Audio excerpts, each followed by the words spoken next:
Hello everyone and welcome to the Time Tunnellers. My name's Victoria Williamson and I'm a children's author from Glasgow.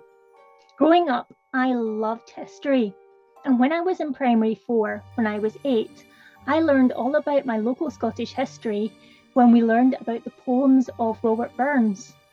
Now, Robert Burns was a famous Scottish poet who was born in Alloway in Ayrshire in 1759.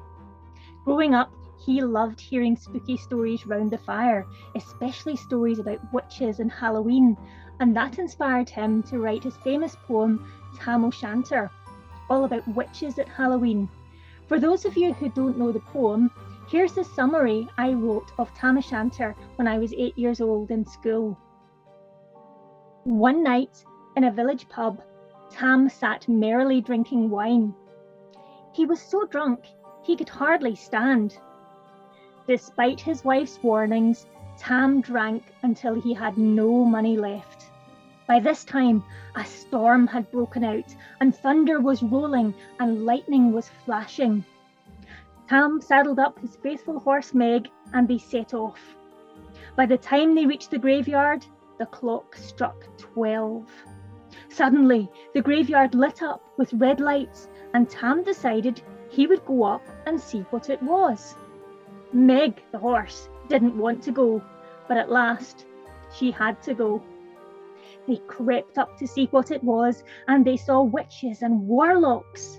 In the middle of them sat Old Nick the devil, and he was playing the fiddle, and all of the witches were dancing.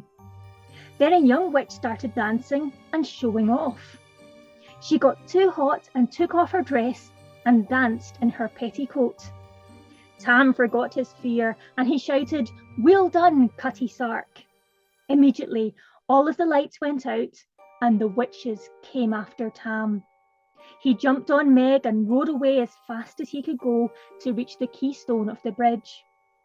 Meg began to show off and the pretty witch pulled her tail right off. They just got over the bridge in time and Tam never went to the pub again. Well, that's Tam-O-Shanter, and that inspired my own story about Robert Burns at Halloween, which is called Hagstorm. And I think you can guess from the cover that it's all about witches, and it's also got the story of Tam-O-Shanter with the children having to escape from the witches over the bridge at Halloween. Well, I won't tell you whether they escape or not, but I will tell you a little bit about the story. It's set in 1771 when Robert Burns was 12 years old. He was working one day in the family farm up in Mount Oliphant in the fields when he found something very strange in the fields. He found one of these. This is called a hagstone. And this is what happened when he found the hagstone in the field. Rab turned the stone over and he was puzzled by the sight of it. Its polished surface reminded him of pebbles he found at the coast on summer trips to the sea. It hadn't been rounded by a workman's wheel, and the hole in the centre was too big to have been made by a chisel. It was an uncanny thing, shaped by nature, yet somehow not altogether natural. With a heavy sense of foreboding, Rab lifted the stone to his eye and he looked through. At once, the skies turned dark as a storm-tossed sea, thick clouds rolling in from the east and colliding in a swirling mass above him. Lightning flashed down, tearing at the air as it snaked to the ground. Thunder shook the earth, the stone vibrating in his hand with each aftershock.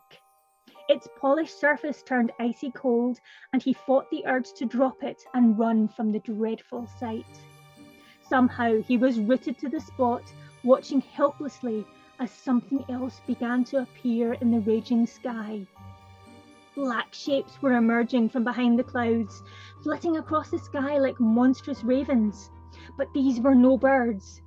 Gulping down his fear, Rab gripped the stone tighter, catching glimpses of ghostly figures dressed in tattered rags that fluttered wildly in the wind. They seemed to be flying, but as one swooped lower, Rab finally saw what it was holding. the creatures were riding on broomsticks. So that's my made-up version of what happens to Rab when he's 12 years old and he's out working in the fields. I won't tell you what else happens in this story, but I will tell you that hagstones can be found in places where there's running water.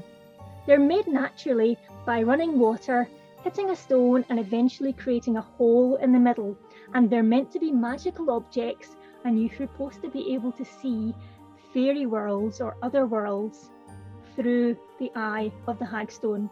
So why don't you get out and about in your local area and see what local legends you can dig up? You might even find a hagstone of your very own. Bye for now, and thanks for listening.